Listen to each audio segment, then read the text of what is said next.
Hello everyone, welcome to Talk with Samir. I am Samir with a new information about OPSC PGT result of subject of sociology. Okay एटी आप देखिपे sociology result written result publish हो सारी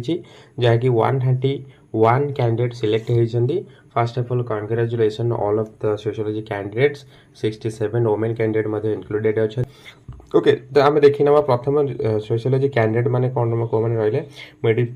देखी नियंतु गोटे गोटे सब आप रोल नंबर चेक कर नियंतु वीडियो जदि पॉज करके आपन रोल नंबर आप चेक कर पारे ओके तो ये सब होती सर्टलिस्टेड कैंडिडेट जो मैंने कि ओपीएससी भाईबा से मैंने एलिजिबल हो जाइए ओके मेसेजटा जो मैंने जब जानी नथिबे कि क्या पाखे पहुँची नथिबो से निश्चित शेयर कर जनातु ओपीएससी जो रिजल्ट बाहरी आसी ओके